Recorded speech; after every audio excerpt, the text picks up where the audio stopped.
sama gars yi da ngeen def gëjoon nañ def podcast nii gisee jéem a wax ci wàllu MMA ak dernier rebondissement yi am xam nga pour naa c'est intéressant qu'on fasse un autre podcast wax ci peut-être événement yi ci année bi ñu marqué ak combat yi à venir quoi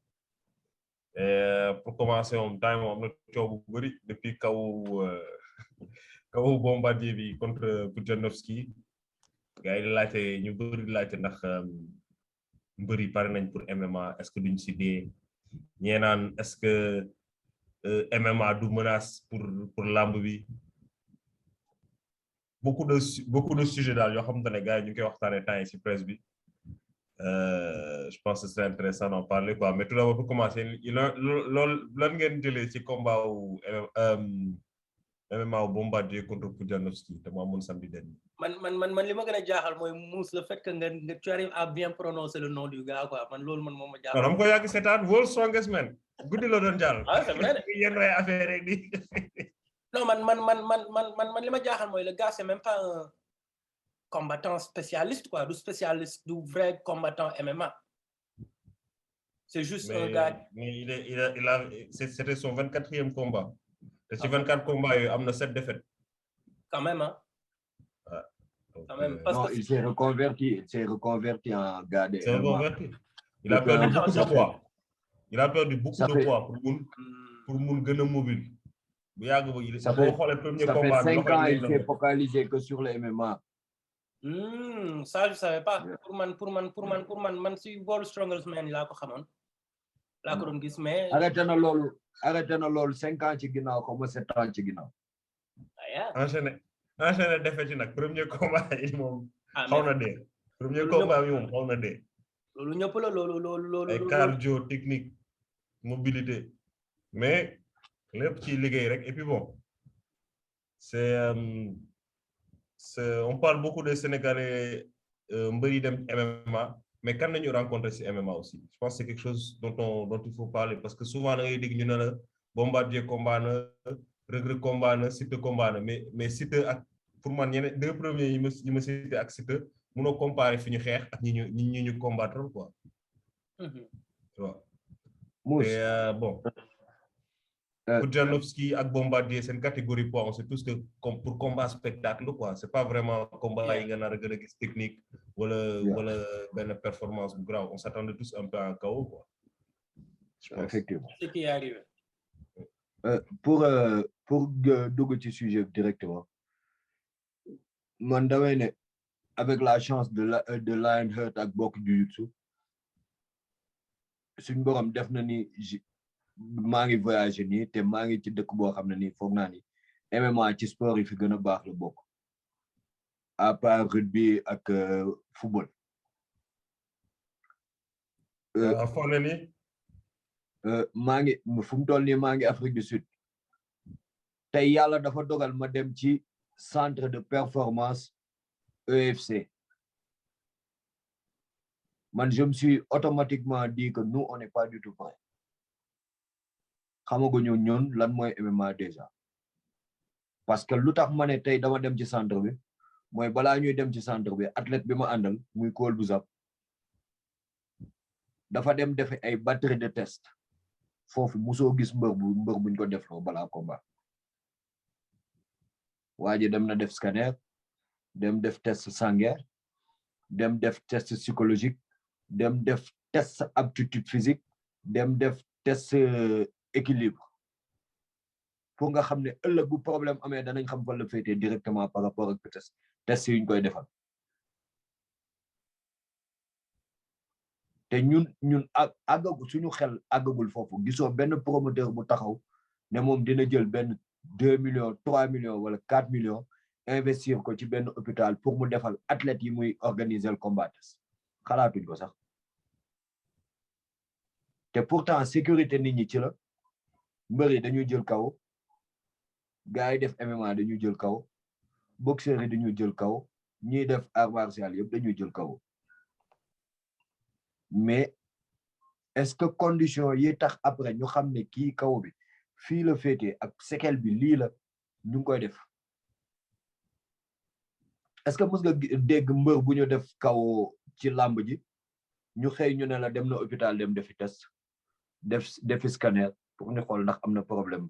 wala def amul problème il faut yooyu tamit ñu bàyyi ko xel bu ñu fi nekk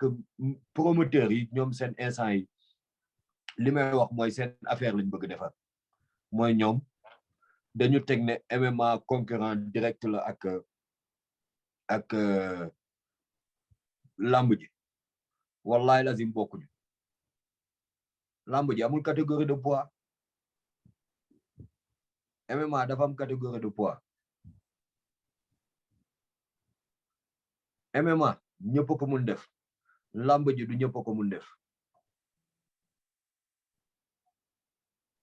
lamb ji foog nga tekki ci il faut nga dem ni nga waxatee doon benn Balla Gaye wala benn Modou Lo bu dul lool kase ñàkk fayda li lay fay di la jaayloo billet MMA amul loolu tu signes un contrat professionnel jaayum billet ñàkk jaay billet ñàkk jël oto ñëw nga seen yoon néew ci wax lu ñu seq ak yow kaay combat ñu def promotion bi autour de toi loolu lépp ñoom ñoo ko yor du yow est-ce que ñun àgg nañ foofu y a des questions comme l'instant que kii UFC au samedi bi man dama doon wax gars yi dimanche bi nekkee ci plateau parce que def plateau spécial MMA mooy ko boo MMA indicateur niveau sport yi la chaque dëkk effectivement yow mënoo ñëw sa dëkk amul instant bu ñu waroon wax kan mooy champion poids lourd boxe Sénégal kan la kan xam nga moom na wax top 3 meilleurs boxeurs du Sénégal déjà kan lañ de 2 bu ñu ko xamee fan lañu gis seen vidéo de même chose pour ay lutte wala ay enfin lutte gréco-romaine ay kickboxing ak yooyu yëpp suñu niveau c'est pas performant comparé yeneen dëkk yi ñu bëgg dem ak ñoo xamante ne ils ont des décennies derrière de programmes de lutte de boxe de kickboxing de sambo ainsi de suite quoi peut-être di gagner au niveau international donc loolu yëpp je pense ça montre aussi qu'on est juste pas prêt à aller vers le MMA quoi. man bon combat bi peut-être niveau technique y a pas grand chose à dire parce que combat bi gaaw na gaaw boo xamante ne nii je pense que bon Bombardier je peux dire que ancien la ci lamb bi mais débutant la ci MMA tu vois et ça c'est wane na ko en fait ci biir kii bi ci combat bi soo xoolee ni mu doon avancer ci kaw gars yi donc je pense que techniquement, il n'y a pas vraiment grand-chose pour moi, en tout cas, à dire, mais ni Sénégalais procédé information, en fait, moi, je en fait. Dama yeewu suba teel comme Mouss yaa ngi ko doon wax avant ñu commencer podcast bi dama lire journaux yi am na benn titre journal xamatuma ban journal la dañoo bind Bombardier frôle la mort après ma gis beneen boo xamante ni am na beneen am na ñeneen ñu bind Bombardier est tombé comme une feuille morte xam nga genre titre yu mel noonu après je me suis dit que ok kon gars yi déjà y a un problème le problème c'est que nit yi suñu dëkk Sénégal gars yi xamuñ lan mooy MMA dañ ko jàppee xeex kese et souvent suñu waxee MMA rek dañ koy jël même ñun sax on fait la même chose dañ koy jël rek dañuy xalaat directement lamb c'est vrai que lamb sport de combat la mais comme Bouba li mu wax léegi nii c'est diamétral c'est tellement il faut sori MMA en fait il faut sori MMA de trop c'est-à-dire que y a mun nañ limee fii ba ginnaaw suba différence entre lamb ak MMA tu vois man par exemple tey jii nii ku ma gagné MMA moo may gën a métti que ku ma gagné lamb mun naa jóg ne kii dàq mënuma daf ma dàq bëre mais soo ma gagné MMA fekk j'avais le droit de te taper amoon naa droit dóor la amoon naa droit utiliser sama arme yëpp mënuma ko loolu ça veut dire que techniquement yaa ma mën wala guddi googu yaa ma mën tu vois alors que lamb beneen façon sport la quoi tu vois mais man process sénégalais ni ñu procédé information boobu noonu ak événement bi ni mu demee moo ma xaw a gën a yéem dama toog ba si yàgg sama ay copain Kaolack quoi yónnee ma message naan ma saa waay j'espère que ki Bombardier combattre doo ko combattre yow ça se voit que xaw na affaire li mu demee déjà que kooku saa est-ce que ëpp ma ay plus de 100 kilos di dem et comme li Bouba wax opportunité bi nit yi mën a am foog naa ci MMA mënuñ ko am ci làmb déjà tu vois parce que tey jii nii mën nga jël ki gën a tuuti sa koñ am na catégorie am biir MMA ci MMA bi mën na si réussir mën na see gagner ay millions mais MMA science la comme ni làmb nekkee science ni gars yi amee ay école de lutte di jàngale ay technique jàngal taxabal jàngal affaire yi nii noonu la MMA amee kii sauf que MMA moo ëpp dafa mel ni tey jii nii ngay jàng je sais pas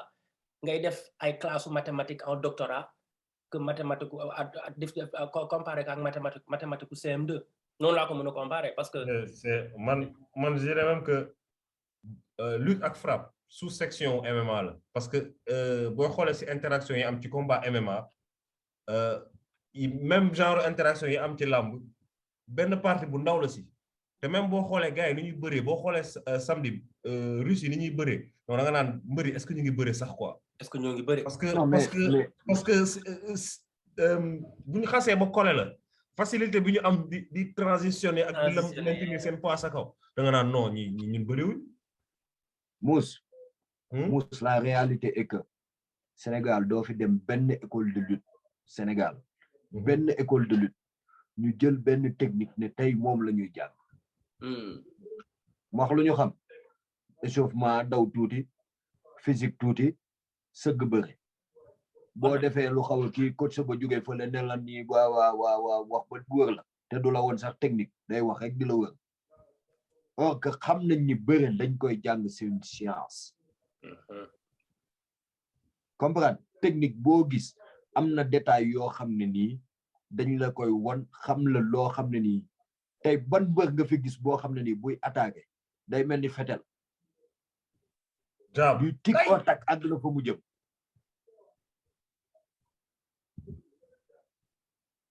mbër yi loolu mooy problème bi mooy est-ce que environnement bi ñu nekk di bëre est-ce que ñu ngi jàng bëre wala dañuy àndaale seeni arme kese après ñu leen di corriger ci arme yooyu te bañ leen duñ leen jàngal dara bëgg après nga doon champion bi gën a mag ci àdduna bi non dafa am don am na potentiel am na fii day uti doole dugg ok yow yenn saa doole bi ngay uti dem uti jàng technique bi rek da koy remplacer. mais xool ko si en terme de KO si arène bi ku def plus de 110 kilos di dóor nit te doo ko sonné mu KO wala nga dóor ko mu daaj te mënul KO imagine toi mbër boo xam ne nii moom bu amee combat kese ci lay takk gaa bu amee combat bi des 2 semaines ci lay takk gaa teg ne mën naa KO nit écurie Fass lan moo nekkoon seen particularité ñu am combat ñàkk am combat dañu amoon coach box dañuy box mooy waral ku ñu xeexal da ngay am problème looloo nekkoon seen particularité est-ce que yeneen écurie yi joxoy nañ ci loolu wala gars yi organisé woon nañ ñu tax tey jii ñu ne diw moo war a mën jàng bëre wala diw moo mën a am écurie mbër Sénégal ñun suñu Sénégal la quoi tey jii lu fa dugg luy defar mënuñu ko yàq mais dañuy wax loo xam ne nii tey jii dañuy jëmal kanam làmb ji ni muy doxee ca dellu ginnaaw la jëm parce que ñenn ñi ñoo ciy gis seen bopp ñeneen ñi duñ ci gis seen bopp promoteur bi il se fait de l'argent mbëri il ne se fait pas de l'argent or que dans l'UFC début boo gis munoo ci am xaalis li may wax gars yi kuy jàng doo fay ko mukk nañ ko xool ci ñun rek période bi ñuy jàng ñun ñooy fay ñooy paasal suñu bopp ñooy école yaay fay wala sa pap fay wala sa yaay comprendre teg ci ñu lay duma ba nga defee loolu lépp ba pare ci nga doog a dem uti liggéey xam ne am nga métier am nga loo mën am nga métier doog a laaj ndax yow war nañ laa mën a fay te début bi sax kenn du la fay dañ lay neexal rek da ngay ñëw ñu jël la stage bu weer bi dee ñu jox la 20 000 wala 25 000 wala 50 000 ne la ñibbi yow nga xalaat li nga paas ci weer bi yëpp ëpp na lool li nga lekk ci weer bi yëpp ëpp na lool mais taxul da ngay àggali parce que débutant nga dem ba bis ñu woo la fay la million ci liggéey bi nga doon def ñu la doon jox 25,000 ak 50,000 ñun philosophie boobu la ñoomul dañuy ne du tic au tac on veut parler de beaucoup de millions teg suñ bopp niveau boo xam ne àggaguñ ko. Et puis yow xam nga si on est réaliste le MMA est toujours un hobby au Sénégal hobby la c'est activité récréative la parce que gis déggoo fi champion lightweight déggoo fi champion poids lourd gisoo fi sax tournoi wala tour organisation yow nga bëgg a jógee fii nga xamante ne hobby la affaire bi bëgg dem si ñoo xamante ne ay professionnels lañ encore une fois c'est même risqué pour man pour yenn mbër yi bëgg jéem jékki-jékki rek tëb dugg si yenn organisation yi. dafa am benn Sénégal je sais que xam naa génn tuuti affaire mais dafa am benn Sénégal bu ma gis karaté combat karaté. am na benn Sénégal waaw am na kenn waaw. waaw ñaar sax. gaañ bu baax sax. am na ñaar lañ. moom ñaar la sax. man genre profil yooyu noonu ñooñu laa gën a gis ñu exceller MMA que suñu mbër yi à moins que ñu am mbër boo xamante ni mbër yoo xamante ni vraiment ils sont prêts à devenir des ay feuilles blanches quoi pas fàtte bëre bi. loolu mooy problème bi nag feuille boo xamante ni mun nga ko jàngal mbër boo xamante ni mun nga ko jàngal lan mooy triangle lan mooy jujutsu xam nga lan mooy yenn technique yi lan mooy je sais pas différence entre koo xam ne dina ko kii quoi déjà dina pare pour changer ni muy xalaatee. loolu moo jafe pour wax la exemple bi rek man au début par rapport ak ki ma àndal fii quoi. Kool bu Zap. au début Kool bu Zap. mooy lan Kool bu Zap mooy. non noonu la tudd turu arénam door lool. turu arénam ok. Ibrahima Ndour la tudd quoi mais Kool bu Zap mooy turu arénam. par rapport ak ba ñu doog a ñëw dojo. waa ji ñoom loo leen bu wax ci bëre pour ñoom mën nañ ko. mais il a suffi ñu bëre ak man bi nga xam ñoom ëpp doole fop ñoom mu mën. may def attaque yoo xam ne ni xool balaa ñuy comprendre fekk war naa leen dugg nga ba pare. dugg naa yàgg na wala nee naa coppit sa tànk parce que ñoom seen bëre yëpp teg a bokku ci pour glisser. changement de niveau yëpp. changement de niveau bokku ci déplacement bokku ci pour ñoom attaque c'est frontal. fekk am na angle yoo xam ne da nga ko war a rey pour mën a song. après nga ñëw nga ngay xeexloo nit ki mu ne la mën na xeex yow ngay def 60 kilos moom muy def 100 et quelques kilos ngeen songante nga dóor ko ba mu daw di xool moom dóori fu ñuy jóge mu doog a comprendre ni que moom mënul xeex il faut mu toog jàng xeex mais du ñëpp am woyof boobu noonu man tey ànd naa xam naa ne non il va croiser benn gain boo xam ne ni c'est un ancien boxeur yàgg naa def UFC depuis des MMA depuis des années mais xam naa ni mën na gagner comme mën na perdre mu wax lu ma intéressé ci moom bu mu ñàkkal boppam fayda ci combat bi man le résultat il importe peu parce que lan la pro début la yow defal lu am ful la ba nit ñi xam ne kii il a le potentiel qu'il faut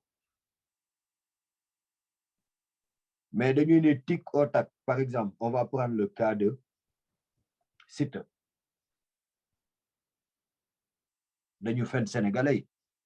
Siteu mu ñëw mu ne la liñ ko fay kenn mësu ko fay arrêt premier combat il a menti à tout le monde duñu musa wax seeni cachet te mën nañ ko génne lu ma leer ba leer fay ñu ko $10,000 parce que division bi mu nekk sax mooy loolu division bi mu doon xeex mooy leer fay ñu ko $10,000 5 millions fay ñu organisation terrain basket école la doon combat waaw premier combat am fay ñu ko $10,000 deuxième combat am fay ñu ko $10,000 loolu duñ la fay sax $5,000 premier combat yi noonu mais même samedi bi ni UFC bi am cachet yi gën a ndaw $14,000 loolu juste pour montrer que loolu UFC la quoi donc je te dis pas foo xam ne na niveau rank sama gaayan boobu xeex Bellator bi mu xeexee noonu et pourtant Bellator la liñ ko fay motul $7,000 motul $7,000 te Bellator la woon il s'est battu contre doomu kii Gracie bi Royce Gracie xoolal loolu donc ça début bi comme li nga wax bu ba affaire bi doo ñëw nii rek dagg ay millions non ba léegi gars yi UFC gars yi foog ñu mën la jaay mais en fait li gars yi di fàtte mooy que sport bu bees la UFC le seul moyen pour gars yi am xaalis le seul moyen boo gisee ñu ci teg seen bakkan mooy am fight of the night wala ñu kawoo nit ki wala rek seen $50,000 am seen $50,000 de plus yu bokkul seen cachet gars yi boo gisee ñu ci teg seen bakkan loolu kese la mais plus ñu yëg plus sa cachet di yëg nekkul doo caaxaan munoo débuter kenn xamul la tu es dans un monde où personne ne te connaît même si t'as fait des résultats extraordinaires à l'extérieur fi nga ne gars yi xamuñu la duñ la fay xaalis yow États-Unis bokkul ak Afrique nga xam ne nii non kii xam nañ ko yàgg naa feeñ tale est-ce que kii buñ ko feeñee tale nit ñi danañ ko xàmmee États-Unis kan ngay woon Siteu ci télé bi mu xàmmee ko États-Unis kan ngay woon Balla Gaye ci télé bi mu xàmmee ko mais nag gaa yi xam kan lañ xam Reug ci saali nii mu ngi no saali parce que xam nga lu tax est-ce que xam nga lu tax parce que Reug dafa def résultat bu extraordinaire ci premier combat ci deuxième combat ci troisième combat gars yi dooga xam ne kii am na niveau ñu jox ko ku mu tollool niveau parce que dañ ko doon jox nit mu ne kii bu leen ma ko jox ndax maa ko mën quatrième combat lu ñu def dañ ko jox ku mu tollool niveau te gain bi lu mu ko def lu ñàkk fayda la ko def bëreem la éliminé bëre Reug la am heure bu bëre rek nuñ koy waxatee ñëwee song saa waay dëbb ko naax sol ñaari loxo yi yëkkati ko mu tuwaat mu xeex ak moom coup de genou ma la ko benn coup de genou si processus bi mu jeex loolu kese la ay affaire yu simple non Reug kenn du la ne mënul bëre te pourtant affaire yu ñàkk fayda yu ñuy xeeb moo yàq bëreem yëpp yóbbu cardio beneen niveau mu tegoon am na cardio bëre 5 minutes yoo xam ne ni mais on s'est rendu compte avec les coups même 2 rounds yu normal mënu ko woon tiit lu mu ci jëlee gars yi nanguwuñ ko wax Reug dañ ko aj Reug contrat am est-ce que suspendre wuñ ko est-ce que annulé wuñ ko c'est ça la question li ngay wax ne ay rumeur la wala da ngay tu te poses des questions non c'est ça la question non est-ce que annulé nañ ko am na beneen am na beneen combat Serigne bi Reug bu amoon beneen combat yëngu ko yàgg na non dafa am combat contre Gouye Gui non waaw ci arène Reug Gouye Gui décembre xaw ma janvier non boobu lay préparé de boobu lay préparé non parce que lu tax ma wax loolu non parce que lu tax ma wax loolu parce que munoo nekk ci benn division internationale boo xam ne c'est reconnu partout dans le monde comprendre nga bëgg dem xeex ak koo xam ne nii il n'est connu nulle part gaynum Bombardier bi man xamul nu mu tudd jàpp ma sax turam Mariusz Pudzianowski Janowski waaw 2 janvier contre Gouye Gui prochain combat 2 janvier contre Gouye Gui ok xoola loolu imagine toi yow tey jii yaa ngi ci contrat nee nga contrat bi nga signé c'est sur foog naa 2 ans la xaw ma 3 ans moom nga signé contrat wax xamu sur 5 combats def nga 3 combats yi mais depuis lors kenn utalaat gu la fayda parce que lan am na lu tax gars yi dañ joxe décision nga contesté ko te gars yi balaa ñuy joxe décision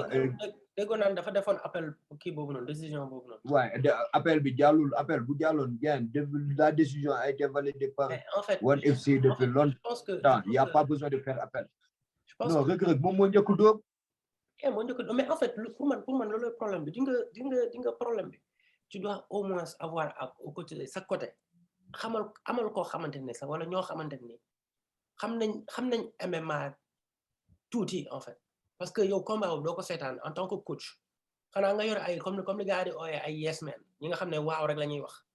mais fekkee ne Bouba yow tey jii nii doo encadrer sa waajooju noonu ki nga àndal sa combattant bi mu dem dugg si biir kii bi di def lu ko neex ngay taxaw di ko xool noonu tu vas lui dire la vérité tu vois et je pense que équipe c'est aussi important que athlète bi en fait tu vois et suñu main problème pour man Sénégal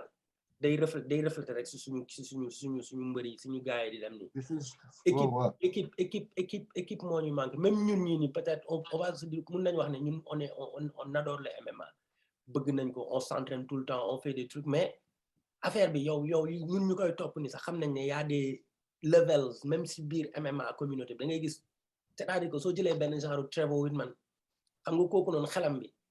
bokkul ay ñoom ak kii Javier Mendez donc sont des gars yoo xamante ni ils ont produit plusieurs champions dañ lay tagal blueprint bi dañ lay tagal méthode programme programme xam nga affaire scientifique bàyyi affaire combat am ba jeex nga naan may hasard la ay hasard wala Bombardier jël hasard la te Bombardier coup bi même angle bi la laal benn première fois ni nii deuxième fois nga ñëwaat fii nga ko hasard sérieux quoi yow waa ji daf la cokkaas toog di la xool mu laal même endroit lépp la ñuy calculer lépp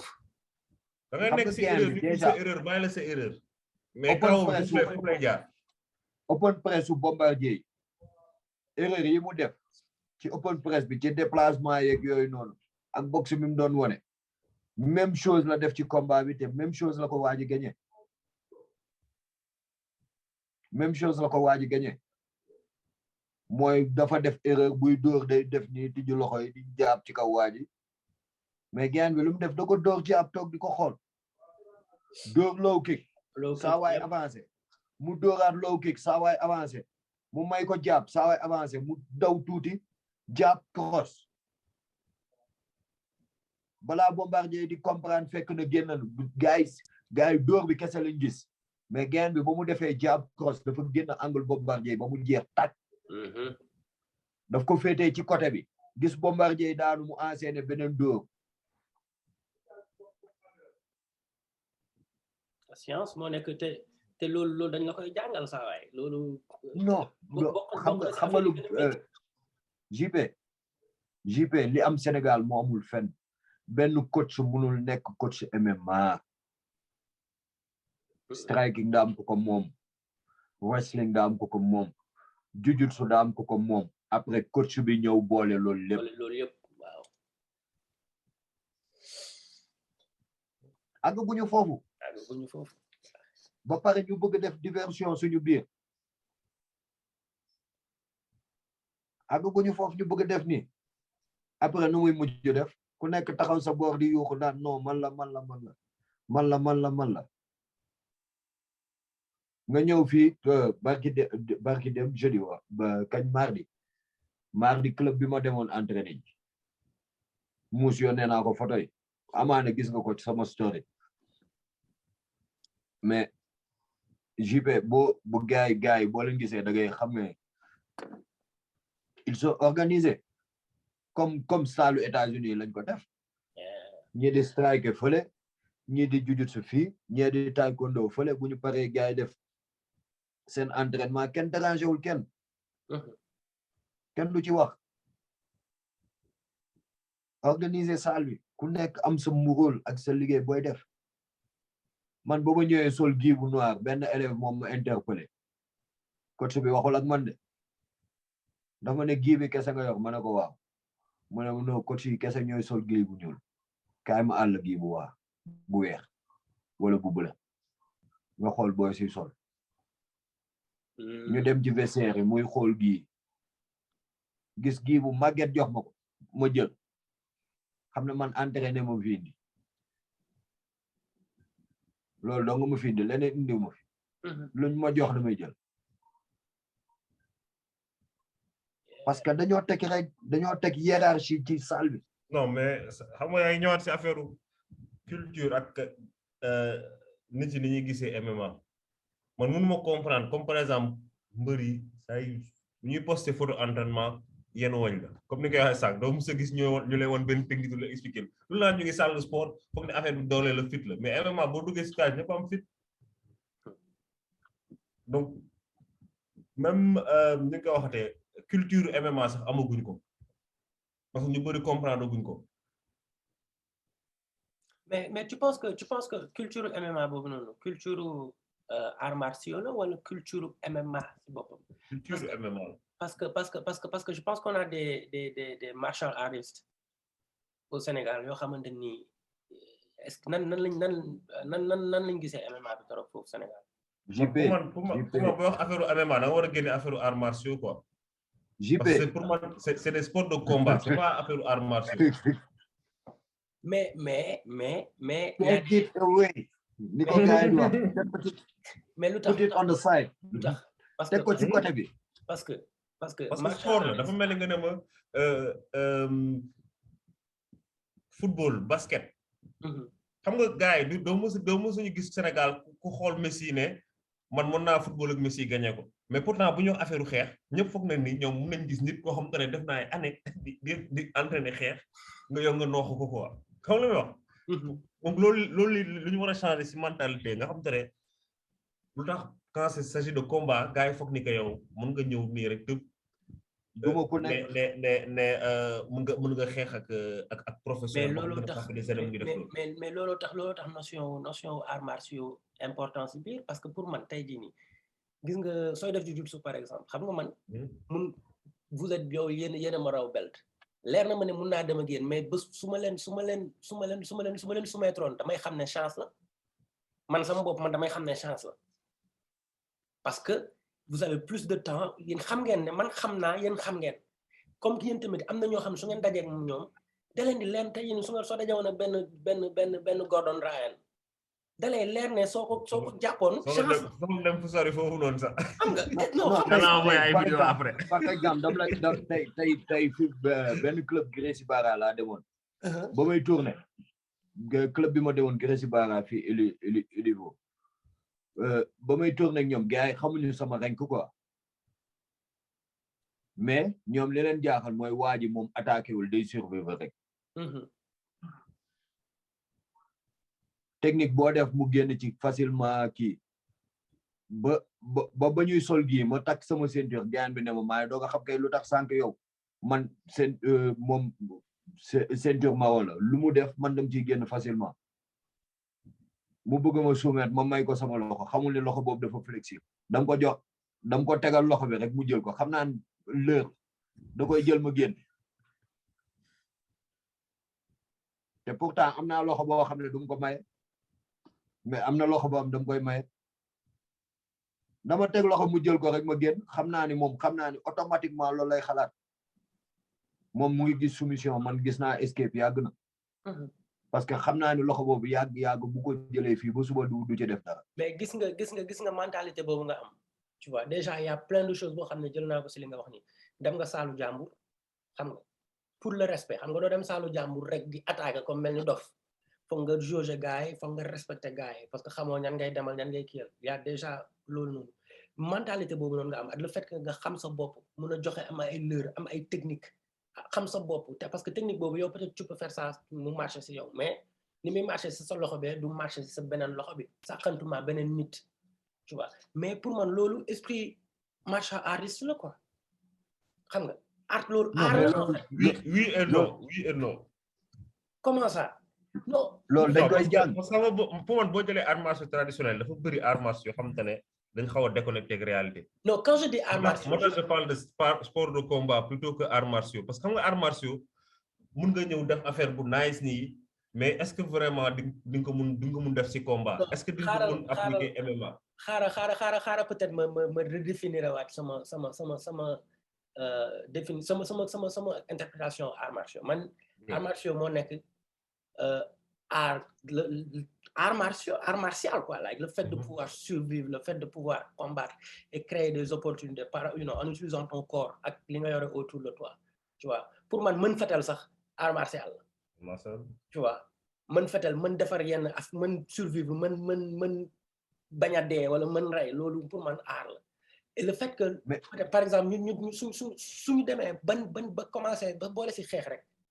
c'est-à-dire que da ngay am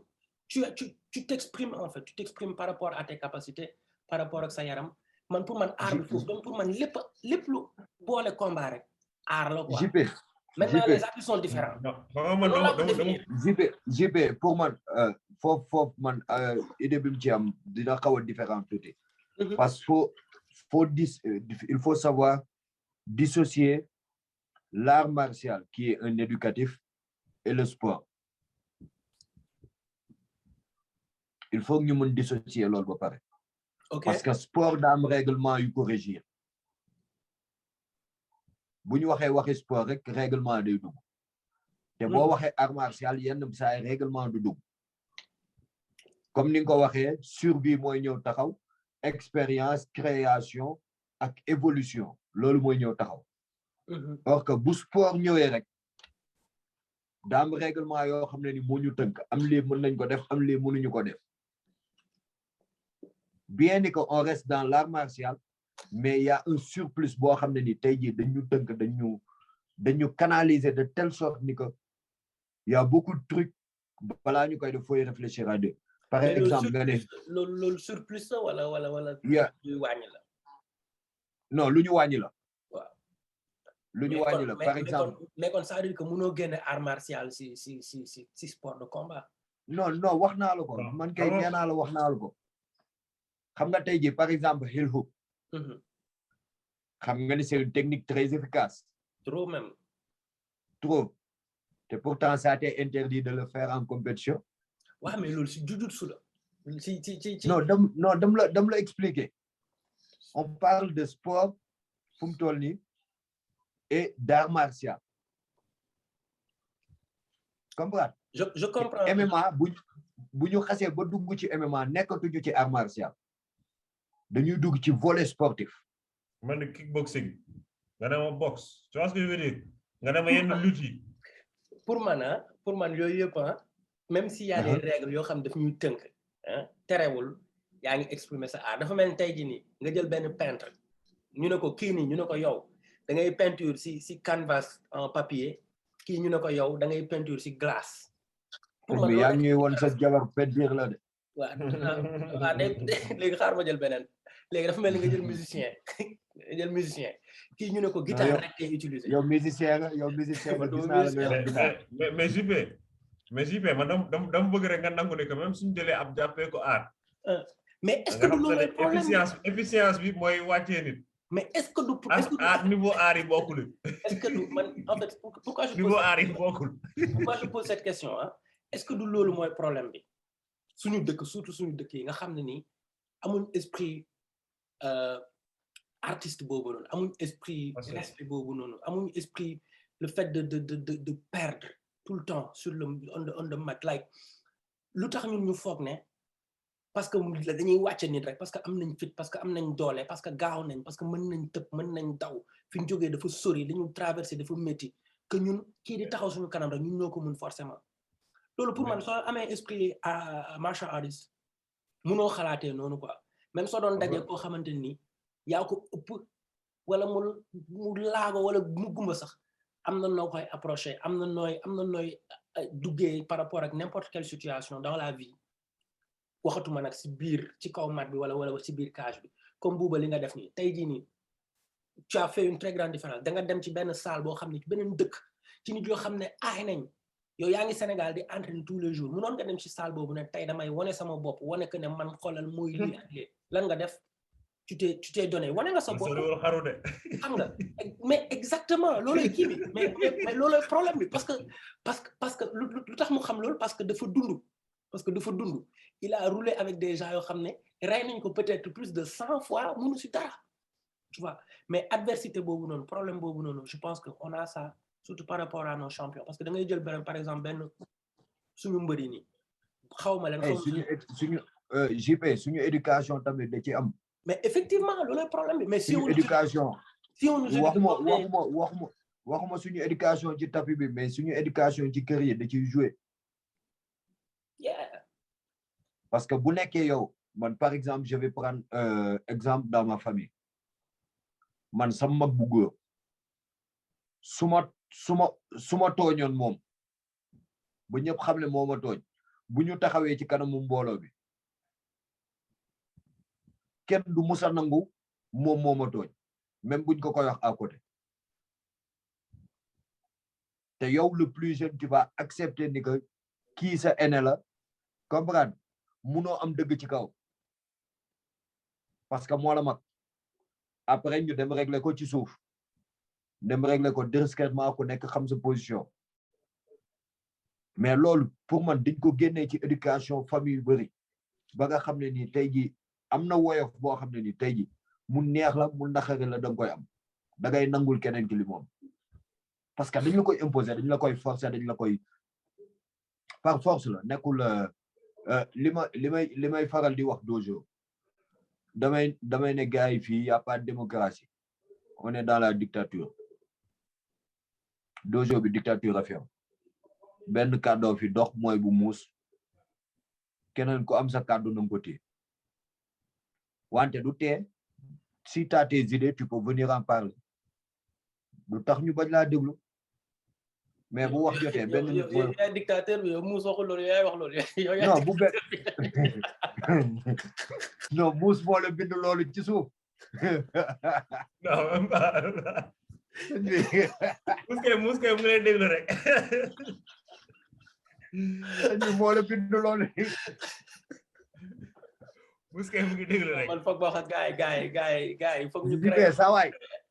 waay dalaa bind ci suuf quoi non jëriwul sàmbalee lii moo nekk sama loxo yi bul sonn bàyyi li ngay def nga may naan lii moo nekk sa beneen loxo bi lu ci nekk bindul dara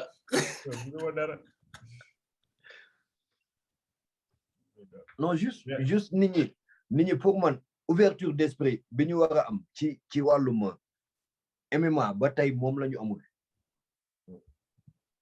MMA dafa laaj organisation MMA du nekkul damay ñëw rek xeexu moom MMA c'est des stratégies dem dëkku jàmbur xeex foog ñu xam te ne ça fait des années ils sont dedans quoi yaa comprendre MMA ay stratégie yooyu teg la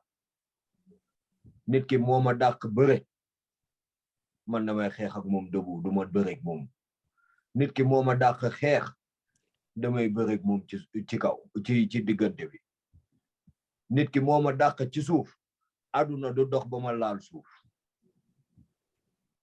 bu ma laalee suuf it sama benn stratégie la am aw ma ñaar aw ma ñett benn stratégie bu may respecté durant 15 minutes de combat yëpp mooy laal naa suuf jugaat naa parce que xam naa ne le gars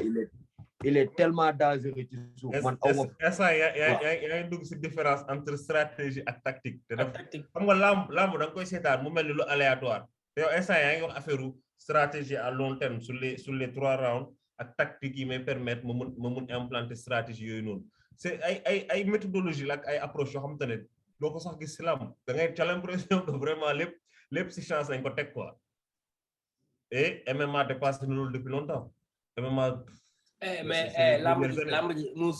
lamb ji am na stratégie de gars am na stratégie naan la troisième amul stratégie de la troisième déglu ma am na stratégie mais pour man les stratégies ñu consignes yu ëpp yi ñu joxe ci lamb ji xam nga lan la mooy déglu sa adversaire déglu ko xool lu mu indi mais loolu mooy bul bëre indiwu la fi kon ma ne ko sa mystiquement moom dinañ la jox stratégie bu nekk lu nekk foog nga appliquer mais bëre indiwu la fii y a le volet mystique qui est très important dans notre culture loolu kenn du ko dénuer mais xam nga lu am affaire bi JP entraîné la bay bëgg jooy ba say mbokk yëpp mere la kii day xaru yaay comprendre di bëre comme dof ba nga xam ne yow foo jàpp xam nga technique boo jëm ak la ca toppaat ku la attaqué xam nga noo ciy génnee yaay comprendre ñaan ngi doog a ñëw non il faut nga mën loolu ba pare parce que munoo ne man damay non fu ma ñëw bisik laa koy jàppee est-ce que mun nga ñëw jàpp benn JP boo xam ne maamam yëpp ay mankaañ leen misik waaw fekk mu njëkk laa jóg nga yàq fépp waaw léegi gis nañ fi ay combat yoo xam ne dañu waxoon mystique la par exemple boy parcelle bi num tuddati man maa ngi naax dama gëmentu nag de xam naa daal Eumeu Sène la dajaloon ak Modou Lo waaw Eumeu Sène ak Modou Lo du wax nañ fi combat bi mystique la ñu ñëw ba ci combat bi gaay ne annulé Modou Lo dafa annulé mystique saawaay parce que saawaay da koy jekk woon ñu mujj bëre ñaata temps 25 minutes xaw balaa mu koy daan est-ce que buñ ko tegoon ci mystique kessa loolu danañ sëgg sax bëre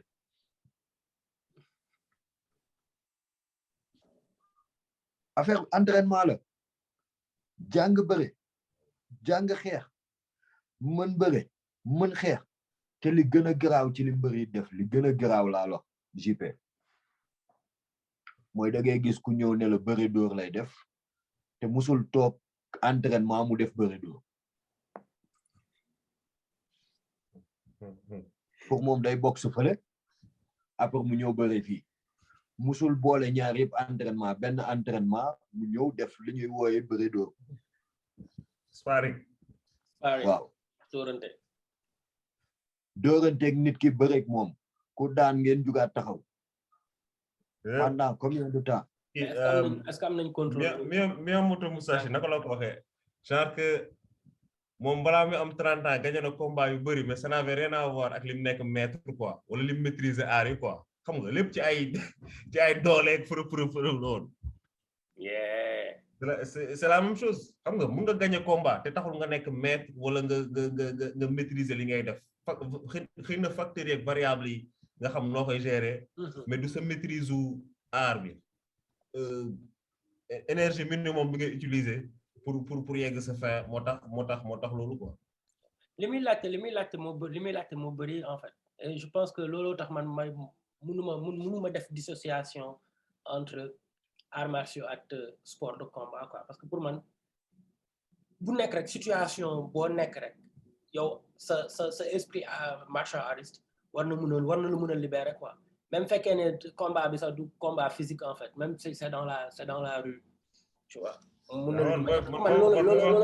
ay mag dojo laay dégg lay mooy ñëw sama xel quoi ak ay nit yu ma gis ñu def ay démonstration yoo xamante ne combat bu ñu dem dee non xoolal man dama koy wax fii haut et fort laa koy wax man aar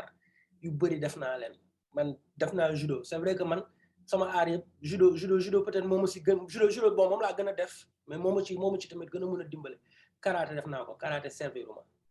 karaté kaa yu bëri fii nii tey jii nii Sénégal waxuma ñëpp mais ñu si bëri tey jii nii suñu ñëwoon kii suñu koy de sax bokk jiu-jitsu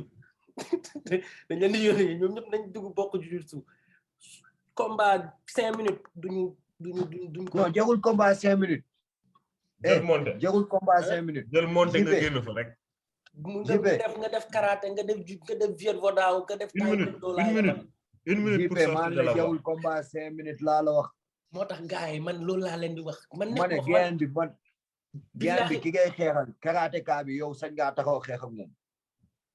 déggoo ma loolu tax ma ne yéen da ngeen war a commencer tëkku gars yi buuba non pour man buuba il faut que ñu indiwaat non xam nga Sénégal ni mu doxee xam nga Sénégal ni mu doxee munoo fi def loo xam ne nii ñëpp dañ lay ŋàññ ne la kii dafa réew wala indiscipline la waaw loolu moom dëgg la Sénégal ni mu doxee moo tax lool mais bu nekkoon esprit libéralisme la ñoom boo demee tëkku nit ki pour woon ko ni ko yow li ngay def nii sama boso ko gën a efficace su boobaa du doon problème xam nga lan mooy solution bi xaalis dañuy teg xaalis bu bëri loolu ci lu ñuy waxtaan la loolu foog naa mooy suñu next step fuñ toll nii lu ñuy waxtaanee parce que man fii général manager bi waxtaan naak moom waa ji nee na ma est-ce que Sénégal mën nañ fa am ay combattant yu baax te loolu il faut nga organiser pour mën a génne ay gars du leneen sama gaan bi ma leen yónnee xam nga waa lamb dañu ragal MMA cop lamb bi mais le plus gros risque mooy que gars yi di ñëw di recruter athlètes yi fii di leen yóbbu bitim réew ñun suñu bopp ñoo war a am programme fii nii am suñu tournoi ak suñu ay compétition suñu circuit MMA ba pare balaa ñuy mun exporter gars yi wala gars yi di exporter seen bopp xam nga sax di nga am su training camp fii di dem feneen sinon gars yi nañ nar a seppi un par un di leen yóbbu on a de bons combattants ci biti très bon combattant ci biti sama benn gaan bu ma leen yónnee waxuma kii de waxuma mbër bi de am na benn gaan bu ma leen yónnee woon mu ñëw seet si entraînement yi xam nga dama ko expliquer woon MMA bi et les chances qu'il peut avoir quoi pour reconvertir quoi parce que athlète la nee na mu ñëw seetaan leen et puis il était intéressé nee na waaye mu ñëw dugg YouTube def ay highlights MMA moomu ne man bëgguma ko quoi que man duma xaritam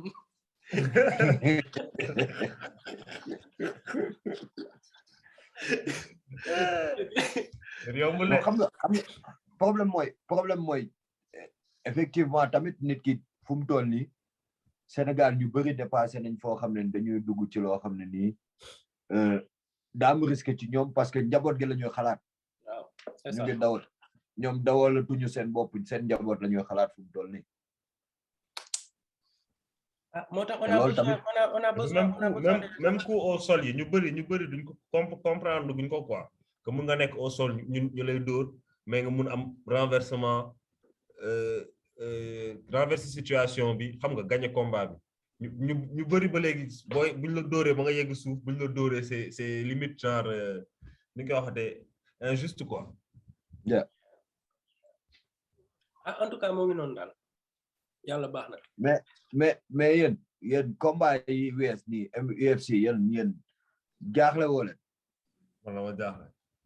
man wóor na yàlla ma jaaxle parce que dama ne man mbëri en fait bëri wuñu gars yi changement de niveau yi ak dugg yi prip. mais est-ce que dugg Hamza bi gis ngeen ko. non man waxuma la Hamza. mais islam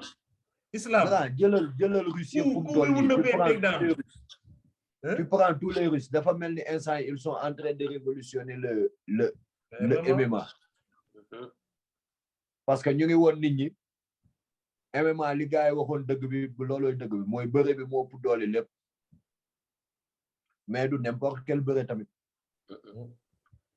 il faut nga am bëre boo xam ne day éliminer boxe saa waay te taxul tu sais bëre da ngay mën xeex ku mun bëre boole soumission boo munee bëre yow yaay contrôler fi combat bi di amee c'est-à-dire que soo dajee koo xamante ni moo la dàq taxaw moo la dàq dóorante yow mun nga yóbbu combat bi si suuf soo dajee ku mun bëre sax yow soo munee bëre mun nga ko empêcher moom mu daaneel la donc mun nga yëkkat mun nga téye combat bi si kaw loolu tax mën bëre important instant yi sooy def MMA te munoo bëre waaye bàyyi la non moog zéro yem xam nga mais am na ñu ci bëri yu mun take down mais seen adversaire day mun jugaat mais ñi li grave mooy bu la yóbbu au sol yow doo jugaat quoi. doo jugaat moom. doo jugaat transition yee grave nga xam nga ne yow doo féetee ci kaw. man li ma lay wax nii. waaw. man li may wax nii GSP moo ma ko wax. grand may ma 1 minute rek ma pare kii. star nga ko wax. non Bouba star la. li may wax nii GSP moo ma ko waxoon ak français bu ñàkk tu sais quand je croise un boxeur moi je lutte ma ne ko nga ne mu ne la lutte élimine tout quand je croise un lutteur je boxe en plus après au fil du temps quand tu réfléchis dessus sur les positions ma ne ko quand tu croises un lutteur mu ne ma je l'amène au sol bu ma leeree lutteur dëggantaan c'est un lutteur qui vient lutte américaine je l'amène au sol ma laaj ko lu tax mu ne ma parce que ils ont tendance à donner leur dos se mettre à plat automatiquement ma ne ko xoola waa ji moom réflexion bi mu am ci biir combat boo xam ne ni da koy adapté di ko teg ci biir combat bi muy dox ak moom ndànk-ndànk doucement te kenn du ko ci déranger et ça a fait de lui un des plus grands champions que l'UFC ait connu.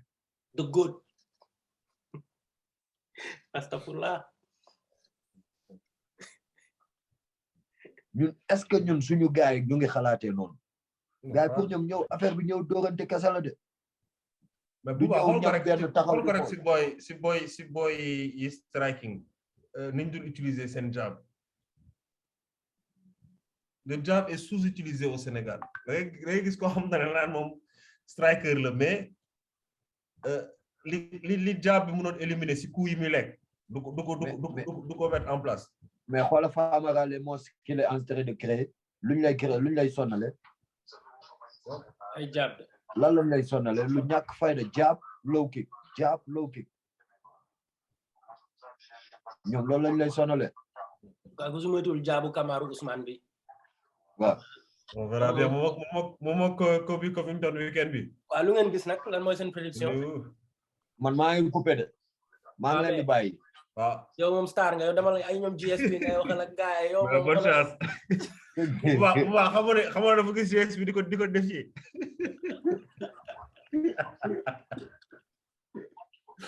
am na combat ak GSP am na combat ak Cyril Gane bàyyi ko rek moom day gis gars yi leen défier rek lekk ci rek yow lekk ci rek non Cyril moom ñeme naa ko ba tey au sol laa ko gii ñeme naa ko noo gi man dafa wax noo gi ma ne ko déedéet yaa ëpp doole noo gi rek kan noo gi rek non noo gi sax ñeme naa ko bu dee Cyril Gane noo gi ñeme naa ko da ngeen di noo gi da ngeen di MMA sparring 95%. non Cyril Gane bu dee Cyril Gane noo gi ñeme naa ko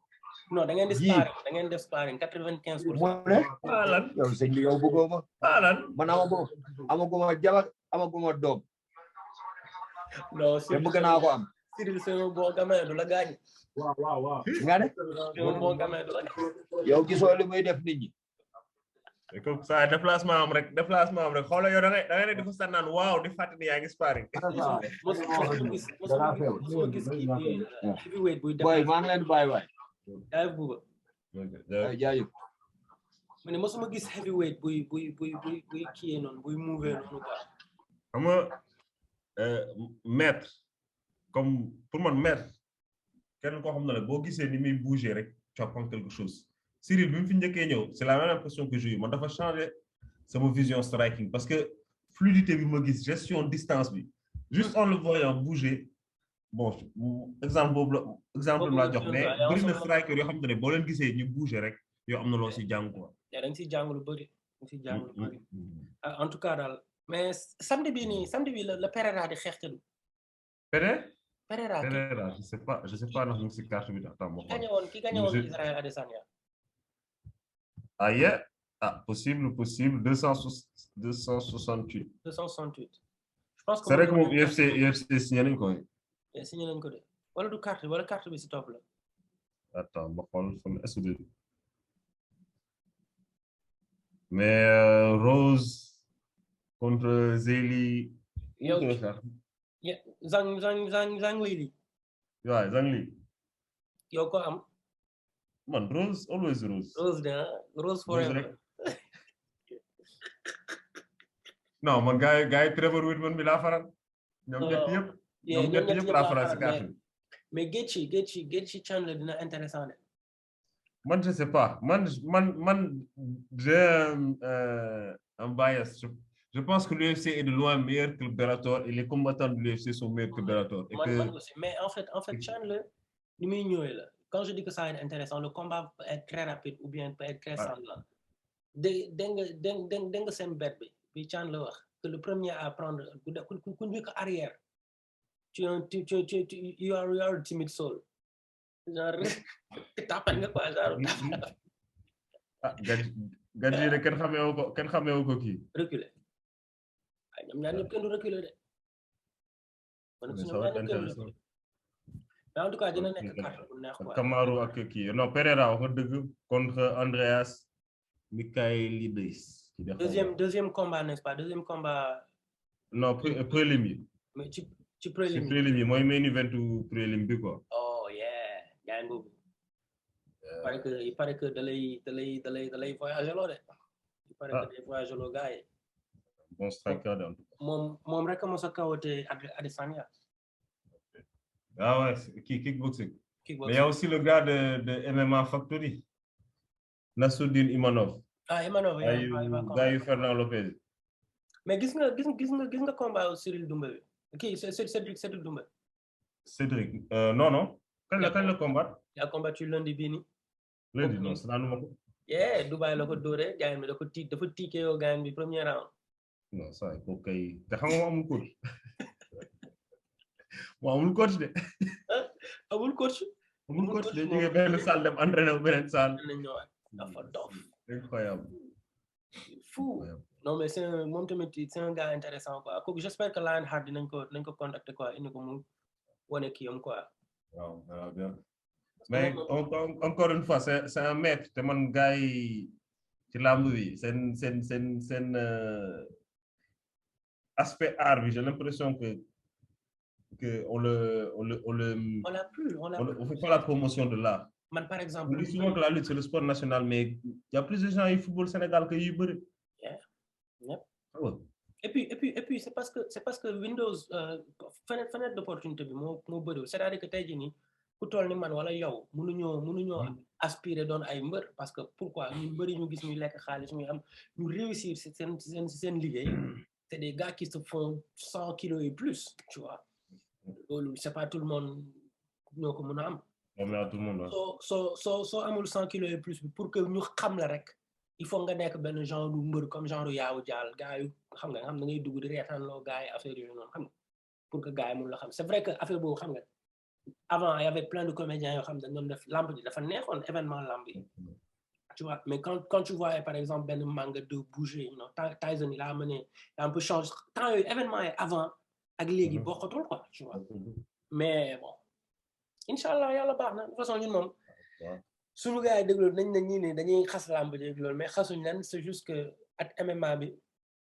sport de combat la mais beneen façon sport la boo xam ne ça demande beaucoup de travail beaucoup d'investissement moo tax ma indi notion martial arts boobu parce que à défaut d'avoir les matériels you know ak infrastructure yi au moins nga am mentalité bi parce que tu peux soo xoolee gars yi Daghestan yi ay ñoom Khabib c'est des pauvres aussi gars c'est des pauvres mais ça waay gars yi li ñuy bëre gars yi ñuy xeex bokkul sax et puis bon je pense c'est intéressant bu baa nekk instant yi Afrique du Sud di coacher Cole Bouzab bi war a combattre UFC 90 samedi bi donc au moins ñu doon xool ce que ça va donner yan nouvelle données la ñu indil quoi inchallah si kaw si kanam rek moom façon moom Sénégal moom on ne peut que supporter et aussi bon, on va continuer à